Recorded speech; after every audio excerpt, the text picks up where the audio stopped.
여호와께서 이르시되 내가 성내는 것이 옳으냐 하나님께서 물으십니다. 꼭 여기서 성내는 것이 옳으냐 그럴 때 무슨 화를 내고 성을 내는 일만 말씀하시는 것은 아니리라 생각이 됩니다. 성품에 따라서 성향에 따라서 그 반응이 달라질 수 있는 겁니다. 요나는 성을 내지만 어떤 사람은 아주 낙심하고 슬퍼할 수 있는데 그럴 때 주님께서 또 물으실 겁니다. 내가 슬퍼하는 거 그렇게 낙심하는 게 옳으냐. 또 어떤 사람은 뭐 어쩔 줄을 몰라서 갈팡질팡할 수 있습니다. 그러면 그를 향해서는 그렇게 물으실 겁니다. 내가 그렇게 어쩔 줄 모르고 갈팡질팡하는 게 옳으냐. 그게 어떤 것이든 하나님께서는 우리에게 그런 반응, 내가 보이는 그런 반응이 합당한 거냐 그렇게 물으십니다. 주목할 건 하나님께서 물으신다는 겁니다. 하나님은 우리의 중심을 보신다 그러지 않았습니까? 그러니까 지금 요나의 중심을 보고 계세요. 그런데 물으십니다. 중심을 보시면 뭐가 보이시겠습니까? 뭐 멀리 갈 필요도 없죠. 최근에 요나의 삶에 벌어진 일이 뭐였는지 하나님 너무너무 잘 알고 계시지 않습니까? 하나님께서 그에게 말씀을 내리셔서 니느웨로 가라 하셨건만 다시스로 가려고 했죠. 바람과 폭풍 속에 어쩔 수 없어서 깊은 바다에 던져졌는데 하나님께서 미리 예비하신 큰 물고기로 살려주시지 않았습니까? 그럼 밤낮 사흘 동안 그 물고기 뱃속에서 요나가 하나님께 감사의 기도를 드렸지 않습니까? 다시 그를 육지에 토해내게 하셔서 죽었던 목숨 살려주셨지요. 그리고 다시 또 사명을 맡기셔서 니느웨로 가라 하셨는데 그 가는 니느웨를 향해서 가는 그의 소옥 마음에 어떤 것이 자리를 잡고 있었는지 아시죠? 당신의 마음을 너무나 잘 알면서도 그 마음 따를 생각 전혀 없었을 뿐만 아니라 오히려 불평과 불만이 가득했습니다. 그래서 뻔히 니느웨를 회개해서 구원하고자 하는 그런 당신의 마음을 요나가 너무나 잘 아는데도 불구하고 그 마음을 외면하고 아주 심하게 심판의 예언을 외친 사람 아닙니까? 그 중심을 하나님께서 다 보고 계신다는 거예요. 그렇게 해놓고서도 돌아서서는 니느웨를 보고 자기 마음대로 안 된다고 이제는 노골적으로 당신에게 지금 대들고 있는 겁니다. 요나가 물고기 뱃속에서 뭐라고 기도했습니까? 그때 2장 6절 보면 내가 산의 뿌리까지 내려가 싸우며 땅이 그 빗장으로 나를 오래도록 막아 싸우나 나의 하나님 여호와여 주께서 내 생명을 구덩이에서 건지셨나이다. 또 2장 8절 9절에는 뭐라고 그랬습니까? 거짓되고 헛된 것을 숭상하는 모든 자는 자기에게 베푸신 은혜를 버려 싸우나 나는 감사하는 목소리로 주께 제사를 드리며 나의 서원을 주께 갚겠나이다. 구원은 여호와께 속하였나이다. 이 요나가 드린 기도입니다. 세 번역으로 이 구절을 보면 헛된 우상을 섬기는 자들은 주님께서 베풀어 주신 은혜를 저버립니다. 그러나 나는 감사의 노래를 부르며 주님께 희생 제물을 바치겠습니다. 서운한 것은 무엇이든지 지키겠습니다. 구원은 오직 주님께게서만 옵니다. 아니 이런 기도를 바쳤던 요나인데 그 중심이 하나님께서 지금 보고 계시잖아요. 어떻게 이 마음이 달라질 수가 있습니까? 이게 인간이라고 하는 거예요. 이렇게 달라질 수 있는 이렇게 정말 이렇게 달라질 수 있는 게 인간이라는 거예요. 아무리 뭐 너나 할 것 없이 우리 요나다. 그래서 아무리 우리 참 이렇지 생각해도 그 과정을 보면 참 한심하죠. 아예 놀라울 정도로 한심한 것. 그래서 하나님께서 물으세요. 내가 성내는 게 옳으냐? 그 질문은 어떻게 내 마음이 달라질 수가 있느냐? 그래도 되는지 너 한번 스스로 판단해 봐라. 그런 말씀 아니겠습니까? 그런데도 질문을 던지는 것이 참 놀랍다는 겁니다.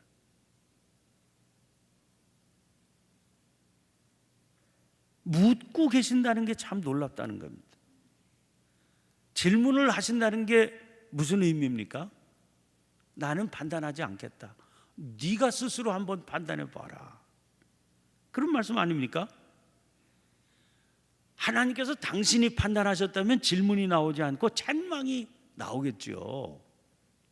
그러나 물으신다는 것은, 질문을 던지신다는 것은 너의 생각, 너의 마음에서 비롯된 그 불평, 불만 내가 그대로 받아들이겠다. 그대로 받아들이신다는 것은 옳게 여기신다, 좋게 여기신다 하는 것과는 다릅니다. 이 상황을 그대로 인정하신다는 겁니다.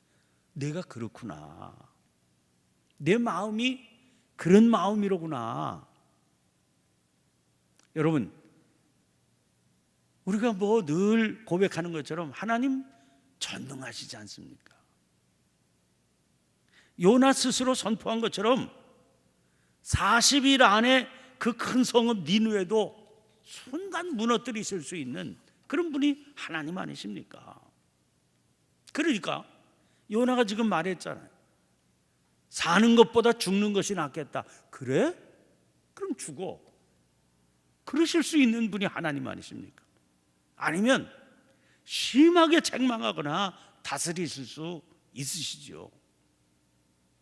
아니, 지금 이런 과정을 거쳐서 여기까지 왔는데, 아니 내가 어떻게 이렇게 나올 수가 있느냐? 모질게 야단칠 수 있죠. 당신의 힘으로 억눌러서 다시 또 큰 폭풍도 만나게 하시고, 깊은 바닷속에 너 옛날 생각 잊어버렸구나 다시 빠뜨리시고, 물고기 뱃속 같은 어둠에 잡아 가두어서 피눈물을 흘리게 하시면서 깊이 깨닫고 다시는 그런 생각 꿈에도 갖지 못하도록 만드실 수 있죠. 전능하신 하나님이신데요. 그런데 하나님이 그렇게 책망하지 않으시고 또 훈계도 하지 않으시고, 하나님은 지금 조용히 물으십니다. 내가 성내는 게 옳으냐?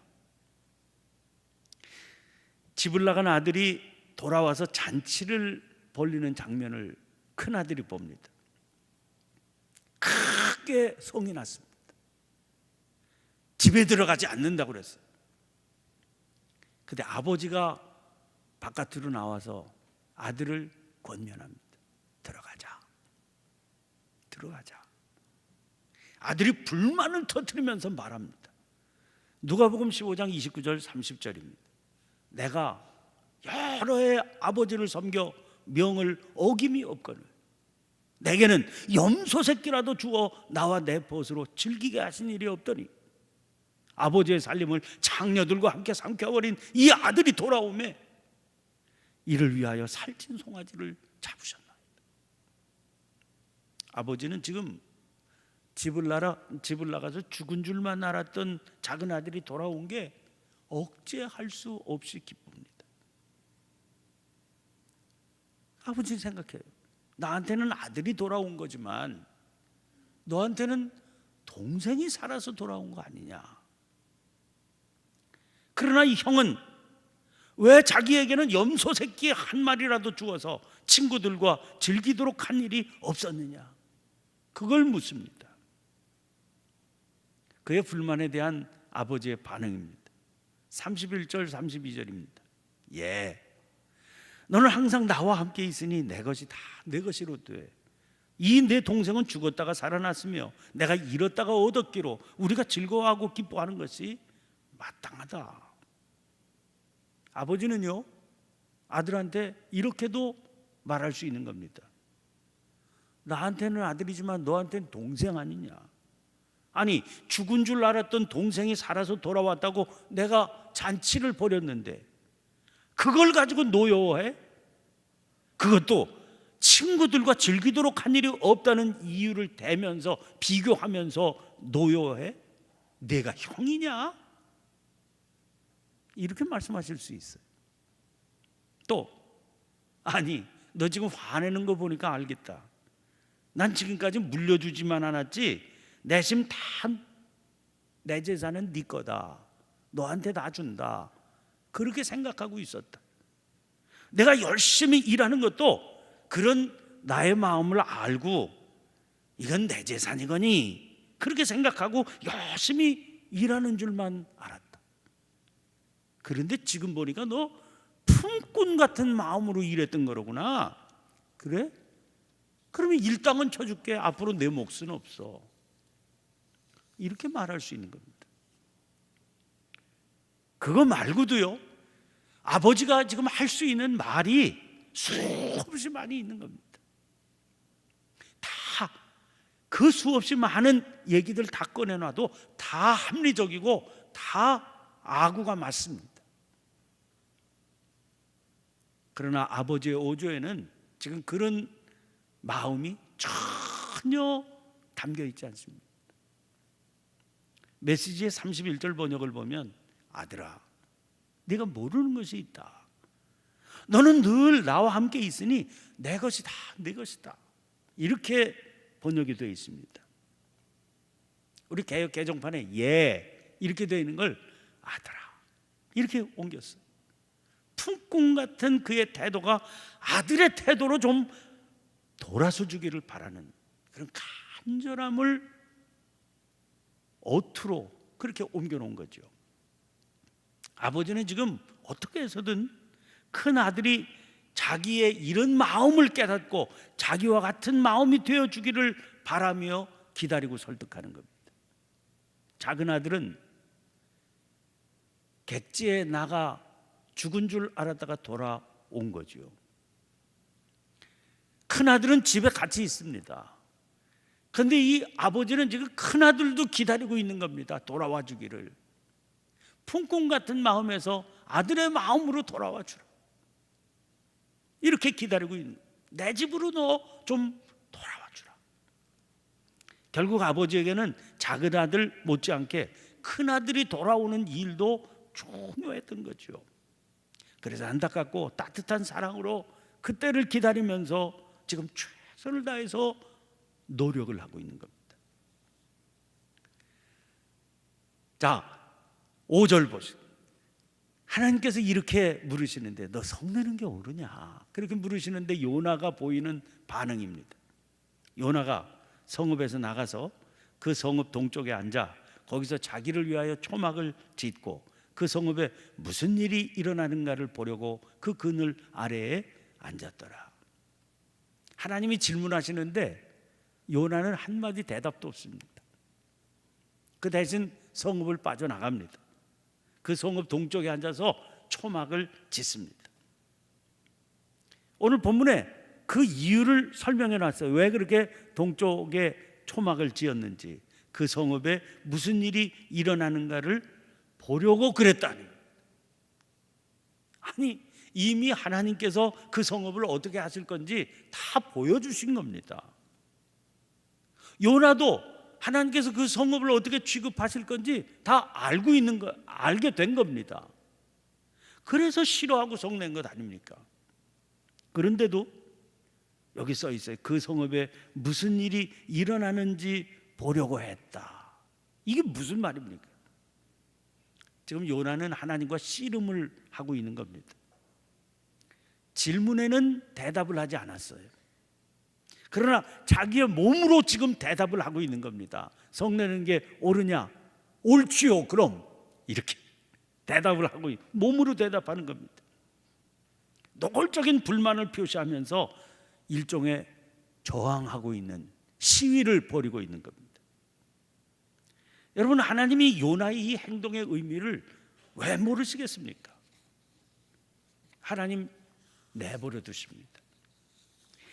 내버려 두신다고 하는 건 포기하시는 게 아니라 기다리고 계신다는 겁니다. 그것도 단순한 기다림이 아닙니다. 자발적이고 내적인 깨달음을 통해서 변화가 일어나기를 기다리시는 거예요. 그냥 일방적으로 기다리시기만 하는 게 아니라 계속해서 노력하면서 기다리시는 겁니다. 여기서 우리가 물어야 될 질문이 있습니다. 여러분, 요나서에서 다루고 있는 중요한 주제가 니느웨가 회개하고 돌아서는 겁니까? 아니면 요나가 변화되는 겁니까? 어떤 게 더 중요해 보이세요? 계속 전면에 등장하고 있는 건 니느웨지요. 1장부터 니느웨가 등장을 했습니다. 4장까지 니느웨가 계속 니느웨의 얘기가 다루어지고 있습니다. 그런데 정작 니느웨가 만난 하나님의 말씀은 요나서 1장부터 4장까지 전체가 48절인데 그 48절 가운데 3장 4절 한 절에 그것도 절반에 불과합니다. 40일이 지나면 니느웨가 무너지리라. 이것도 절반만 담겨 있는 하나님의 마음이지요. 정작 니느웨가 들은 얘기는 이것밖에 없어요. 니느웨는 이 반절의 말씀을 듣고 속히 회개했습니다. 그리고 회개의 역사가 놀랍고 또 중요하기는 하죠. 그러나 요나서에서 처음부터 마지막까지 가장 중요하게 부각되는 주제다, 이렇게 말하기에는 비중이 약해 보이는 겁니다. 처음부터 마지막까지 계속 다루어지고 있는 것은 사명받은 요나의 변화 문제입니다. 그래서 저는 이렇게 생각합니다. 하나님께서는 그 큰 성읍 그 니느웨가 회개하고 돌아서는 것도 중요하지만 같은 비중으로 요나가 바뀌는 것도 중요하신 겁니다. 지금 이 작업을 같이 행하고 계시는 거죠. 지난 7일 날 저는 3장 1절 2절 본문으로 두 번째로 임한 말씀, 이런 제목으로 말씀을 전한 바가 있습니다. 그때 끄트머리에 전한 내용을 한번 다시 떠올려 보시면 좋겠습니다. 그때 제가 뭐라고 그랬는 거 아니? 소명이라고 하는 것은 소명받은 자 자신에 대한 소명이기도 하다, 그런 말씀을 드린 적이 있습니다. 요나에게 주신 소명, 그거는 니느웨로 가서 니느웨를 돌이켜 구원해라, 그게 요나에게 주신 소명이에요. 그런데 지금까지 4장에 걸쳐오면서 깨닫게 되는 내용이 있습니다. 그 과정을 보면서 깨닫게 되는 내용입니다. 너 가서 니느웨에게 말씀을 전해서 니느웨를 변화시켜라 하시고 요나에게 소명을 주셨는데, 그 소명은 니느웨만이 아니라 소명을 받은 요나를 변화시키기 위한 소명이기도 하다. 요나는 그 소명을 충실히 수행하는 가운데 자기 자신이 하나님 앞에 변화되는 그런 경험을 하게 되는 겁니다. 해야 되는 겁니다. 저는 요나의 변화되는 요나를 다루어 가시는 하나님의 손길을 보면서 저 개인의 삶을 돌아보게 됐습니다. 목회자로 부름을 받아서 여기까지 살아온 삶이지요. 저희 집사람하고 신학교 다니면서 연애를 했어요. 그러니까 뭐 공부를 제대로 했겠어요. 여러 해 연애를 했습니다. 그러니까 아마 저희 집사람이 생각을 했나 봐요. 여러 해 이렇게 사귀었으니까 아주 뱃속같이 들어가서 앉아있다. 근데 그렇게 생각을 하고 그런 그 자기가 생각하는 저와 결혼을 한 거죠. 자기가 생각하는 저와 결혼을 한 겁니다. 저와 결혼한 게 아니고 결혼한 초기에 뭐 서로 맞지 않는 것 같아요. 그 왜 맞지 않냐? 저희 집사람이 지적을 하죠. 당신 성질이 그렇게 못된 줄 몰랐다.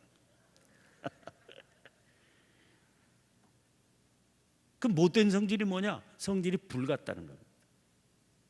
제가 불같았거든요. 지금도 불같아. 그 말은 당연히 그 성질이 하나님 앞에 바르지 않은 요소다, 그런 지적 아니겠습니까? 지금도 그 성질이 어디로 갔겠어요? 아직도 갈 길이 멀다 수없이 느끼게 되어서 그런 현상을 스스로에게 볼 때마다 정말 부끄럽고 참담할 때가 많이 있습니다. 근데요, 목회를 하면서 하나님께서 맡겨주신 목회의 현장을 붙들고 가려니까 그 성질을 제대로 낼 수가 없는 것 아닙니까? 자연히. 그게 중요하니까요.